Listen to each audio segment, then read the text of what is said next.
Hello friends, मैं एक बार फिर आपका स्वागत करती हूँ अपने चैनल में। आज इस वीडियो में हम जानेंगे फ्लावर के बारे में और उसके डिफरेंट पार्ट्स के बारे में। तो हम सबसे पहले बात कर लेते हैं कि फ्लावर क्या है। So flower is a reproductive part of a plant which bears male and female reproductive organ inside it. Plant का रिप्रोडक्टिव पार्ट होता है जिसके अंदर male and female reproductive organs present होते हैं। और अब हम फ्लावर का स्ट्रक्चर और उसके डिफरेंट पार्ट्स को समझेंगे एक डायग्राम की हेल्प से। Flower is what? It is the reproductive part of a plant. अब हम देख लेते हैं कि फ्लावर में कौन कौन से स्ट्रक्चर्स प्रेजेंट होते हैं, फ्लावर के कौन कौन से डिफरेंट पार्ट्स हैं। सो बेसिकली फ्लावर को डिवाइड किया है 4 डिफरेंट पार्ट्स में, और we can say in 4 different words. आज हम उसके बारे में बात करेंगे। तो सबसे पहला जो वर्ड है, ये जो ग्रीन स्ट्रक्चर आप देख रहे हैं, this green structure of flower, these are called calyx. This is the outer most whorl of a flower. This calyx form outer most whorl of flower. Calyx की सिंगल यूनिट को हम बोलते हैं sepal. Okay, calyx की single unit को हम क्या बोलते हैं? सेपल। जैसे कि ये बहुत सारे सेपल्स मिलकर के कैलेक्स को फॉर्म करते हैं कंबाइनिंगली। ठीक है, और अगर ये एक सिंगल हम इस स्ट्रक्चर की बात करेंगे तो इसे हम बोलते हैं सेपल। तो ये सबसे आउटर मोस्ट वर्ड है फ्लावर का। इसके बाद सेकेंड जो पार्ट है that is called Corolla. Now Corolla is what? These red bright petals of the flower. ठीक है, जो सेकेंड वर्ड है उसे हम बोलते हैं कोरोला, और इसकी यूनिट है पेटल्स। और सिंगल पेटल।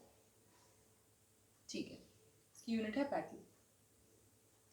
ये जितनी भी पेटल्स होती हैं बहुत ही ब्राइटली कलर्ड की होती हैं ताकि ये ज़्यादा से ज़्यादा इंसेक्ट को पॉलिनेशन के लिए अट्रैक्ट कर सकें। पॉलिनेशन क्या है? जो पॉलिन ग्रेन प्रोड्यूस होता है मेल रिप्रोडक्टिव पार्ट में, उसका ट्रांसफर होना to the female reproductive part, this is called pollination. Okay, तो उस पॉलिनेशन की प्रोसेस में ये पेटल्स यानी कि कोरोला हेल्प करती हैं। अगर सिंगल एक पार्ट की बात की जाए तो इट इज कॉल्ड पेटल, एक यूनिट, और अगर ये कंबाइनिंगली सारी पेटल्स होती हैं तो उन्हें हम बोलते हैं कोरोला। ये आपका सेकेंड वर्ड है, सेकेंड पार्ट ऑफ प्लांट।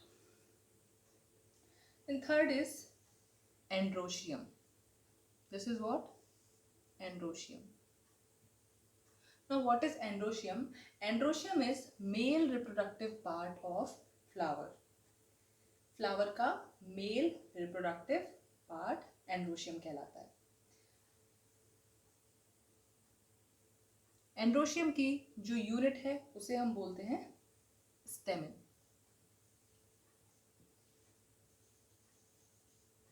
मतलब अगर ये जो एक स्ट्रक्चर आप देख रहे हैं ये वाला पूरा, तो इसे हम बोलेंगे स्टेमेन। अगर ये सारे हम इन सब की बात करेंगे, इन चारों स्टेमेन की, तो इन्हें कंबाइनिंगली हम बोलते हैं एंड्रोशियम। ओके, अब स्टेमेन में ये जो आपको ऐसे स्ट्रक्चर दिख रहा है, ठीक है, दिस इज व्हाट? ये जो ऊपर जो structure, this is called anther. ठीक, और ये जो structure this is called filament. Anther और फिलामेंट मिलके बनाते हैं स्टेमेन।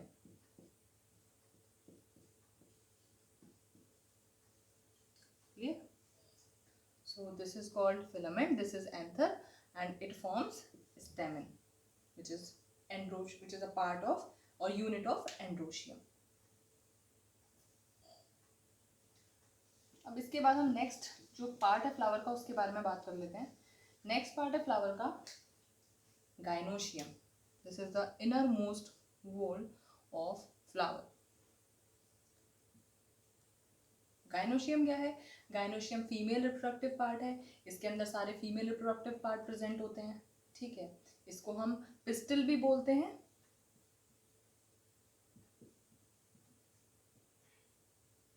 और गाइनोशियम की एक यूनिट को हम बोलते हैं कार्पेल। ठीक है, अब कार्पेल में कौन कौन से स्ट्रक्चर प्रेजेंट हैं तो हम देख लेते हैं। ये जो मिडिल पार्ट आप पूरा देख रहे हो, दिस इज व्हाट गाइनोशियम। तो ये जो इसका सबसे ऊपर वाला स्ट्रक्चर, इसे हम बोलते हैं stigma. Okay, this is called stigma. ये नोब लाइक स्ट्रक्चर है। जब पॉलिनेशन का प्रोसेस होता है, जो पॉलिन ग्रेन है वो उस स्टिग्मा पे फॉल करता है। देन दूसरा जो स्ट्रक्चर है that is called style, and जो तीसरा स्ट्रक्चर है that is called ovary. So ovary, style and stigma forms a carpel, okay, which is a female reproductive part, also called gynoecium. ठीक है, ये सारे फीमेल रिप्रोडक्टिव पार्ट हैं। और male reproductive part कौन से थे? Filament and anther. This is anther.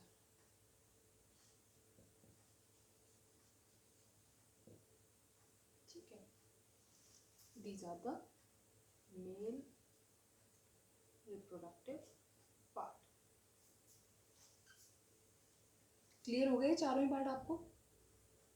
अब ये एक और स्ट्रक्चर है यहाँ पे, ये जो छोटे छोटे आपको डॉट्स दिख रहे हैं, ये सभी ये क्या है? ये ओवरी के अंदर ही प्रेजेंट रहते हैं। These are called ovules. These are called ovules. ठीक है, इन ओव्यूल्स के अंदर ही फीमेल एग सेल प्रेजेंट होता है, which takes part in the process of fertilization in plants. Okay, अच्छा, मेल सेल जो है, मेल रिप्रोडक्टिव जो सेल है, मेल गैमीट है, वो कहाँ प्रेजेंट होता है? तो एंथर के अंदर ही, सपोज दिस इज एंथर, ठीक है, this is bilobed structure. Anther के अंदर ही आपके इस तरीके से सेक्स बने होते हैं छोटे छोटे, ठीक है, सैक लाइक स्ट्रक्चर प्रेजेंट होते हैं। अब इन सैक लाइक स्ट्रक्चर में छोटा छोटा yellowish colour powdery substance present रहता है, which is called pollen grain.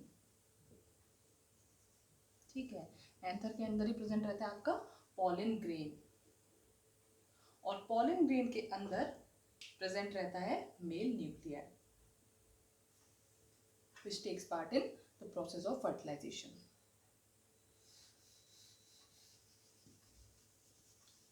I hope आपको ये सब टॉपिक समझ में आ गए होंगे। एक बार फिर से देख लेते हैं। आउटर मोस्ट होल जो था उसको बोलते हैं हम कैलेक्स। ठीक है, ये जो ग्रीन लीफ लाइक स्ट्रक्चर है ये है कैलेक्स, और इनको हम, इसकी सिंगल यूनिट को हम बोलते हैं सेपल्स। इसका मेन फंक्शन क्या है? ये प्रोटेक्ट करता है इनर जो इंपॉर्टेंट टू पार्ट्स हैं, यानी कि गाइनोशियम एंड एंड्रोशियम, इनको प्रोटेक्ट करने में हेल्प करता है। ठीक है, उसके बाद दूसरा हमारा जो होल था that is called Corolla.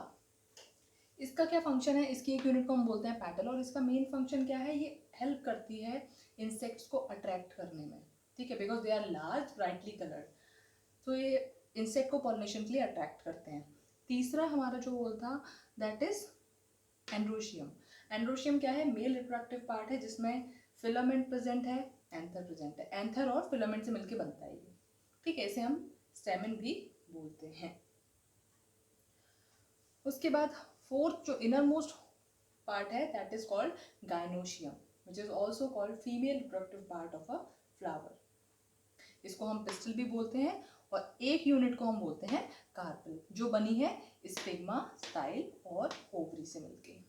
Ovary के अंदर छोटे छोटे ओव्यूल्स प्रेजेंट होते हैं जो कैरी करते हैं एग सेल्स को। तो आज की वीडियो में बस इतना ही। आई होप ये टॉपिक आपको अच्छे से समझ में आ गया होगा। अगर कोई भी डाउट है, अगर आपको इससे रिलेटेड, तो आप कमेंट में पूछ सकते हो। एंड अगर ये वीडियो आपको अच्छा लगा हो तो इसे लाइक करें, शेयर करें और मेरे चैनल को सब्सक्राइब करें। Thank you for watching.